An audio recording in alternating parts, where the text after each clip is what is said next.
केला बेचने वाली चुड़ैल। एक बार की बात है, जादूपुर नाम के एक गांव में करतब दिखाती एक औरत एक रेड्डी के लिए गांव में आती है। आइए आइए मेहरबान कदरदान, खाइए रोहड़ा के ताजे ताजे केले। कभी खाए नहीं होंगे ऐसे केले, पीले पीले केले खाइए। ये कहकर रोहड़ा हाथों में 4 केले लिए उन्हें सर्कल में जोर जोर से हवा में उछालती हुई करतब दिखाती है, जिसे देखकर आसपास के सारे बच्चे अपने अपने मम्मी पापा से उस औरत के पास जाने की जिद करने लग जाते हैं। पापा, ऐसा तो सर्कस में बॉल से होता है ना, ये आंटी तो केले से कर रही है। चलिए ना पापा, देखते हैं। रोहड़ा एक पतली सी तार पर चलती हुई केलों से करतब दिखाती है। आते जाते सभी लोग बाहर रुककर उसके करतब देखते हैं और वाह वाही करते नहीं थकते।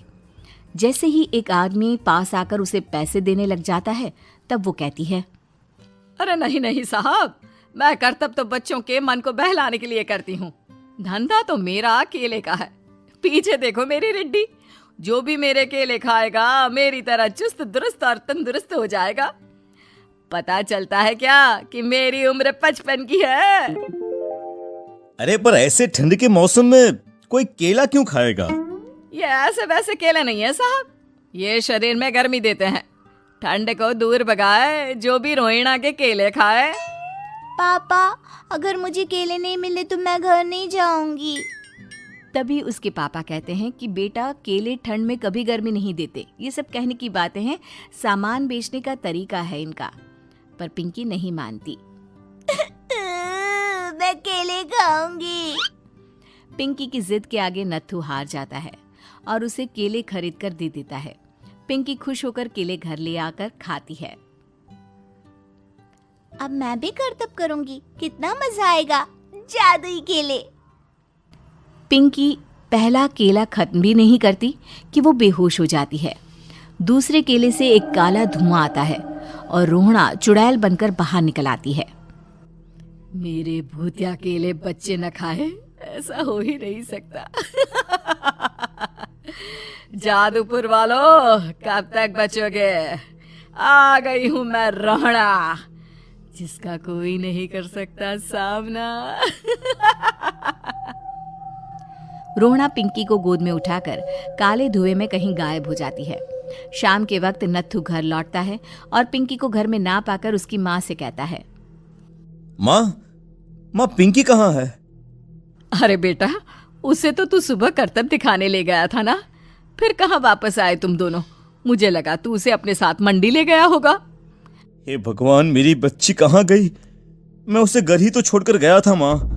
नत्थू गांव के घर कोने में अपनी बेटी को ढूंढता है, पर उसे वो कहीं नहीं मिलती। परेशान होकर आखिर रो रो कर नत्थू हिम्मत हार कर घर लौट आता है। अगली सुबह रोहड़ा फिर से करतब दिखाने आती है और इस बार पिंकी की तरह रोनी केले खरीद लेता है। 50 रुपए दिए थे पापा ने, सारे पैसों की मैंने केले खरीद लिए हैं।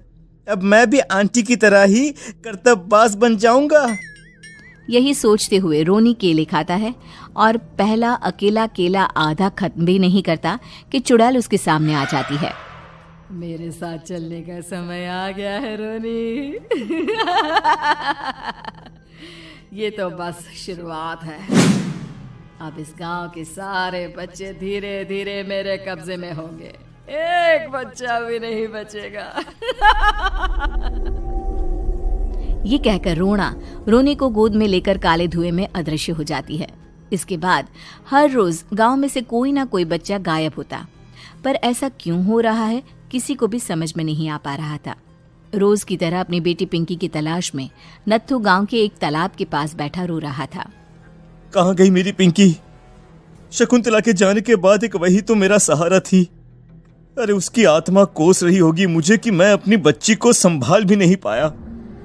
नत्थू ये कहता हुआ रो ही रहा था कि तभी तालाब में से उसे शकुंतला की आवाज सुनाई देती है। कहाँ थी तुम शकुंतला? हमारी बच्ची और सारे गायब हुए बच्चे रोहड़ा के कब्जे में हैं। वो बच्चों को जो केले देती है उससे बच्चे बेहोश हो जाते हैं और उसके कब्जे में आ जाते हैं और वो उन्हें ले जाकर काली दुनिया में ले जाती है। पर वो ऐसा क्यों कर रही है? ये मैं नहीं जानती, पर उस दुनिया का रास्ता मैं आपको बता सकती हूँ। जहां ये नदी खत्म होती है वहां एक केले का पेड़ है, उसके नीचे एक दरवाजा है, वहीं से रास्ता जाता है उस दुनिया का। ये कहकर शकुंतला की आत्मा गायब हो जाती है।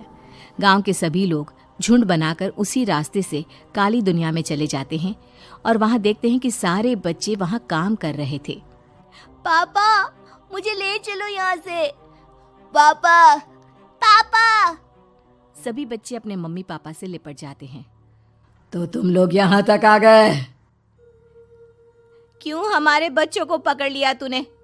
तुझे शिकार ही बनाना है तो ले, हम सब आ गए हैं, हमें खा ले। नहीं, मुझे बच्चे चाहिए। मेरे बच्चे के बदले तुम लोगों के बच्चे। क्या मतलब? मैं इसी गांव में रहने वाली एक औरत थी। केले की चोरी के इल्जाम में मेरे बेटे को गांव वालों ने इतना मारा कि वो मर गया। उसी दिन मैंने ठान लिया कि गांव वालों का भी वही हाल करूंगी। कुछ दिन बाद बेटे के चले जाने के दुख में मैं भी मर गई और मेरी भटकती आत्मा एक चुड़ैल बन गई। और फिर मैंने बदला लिया तुम सबके बच्चे छीनकर।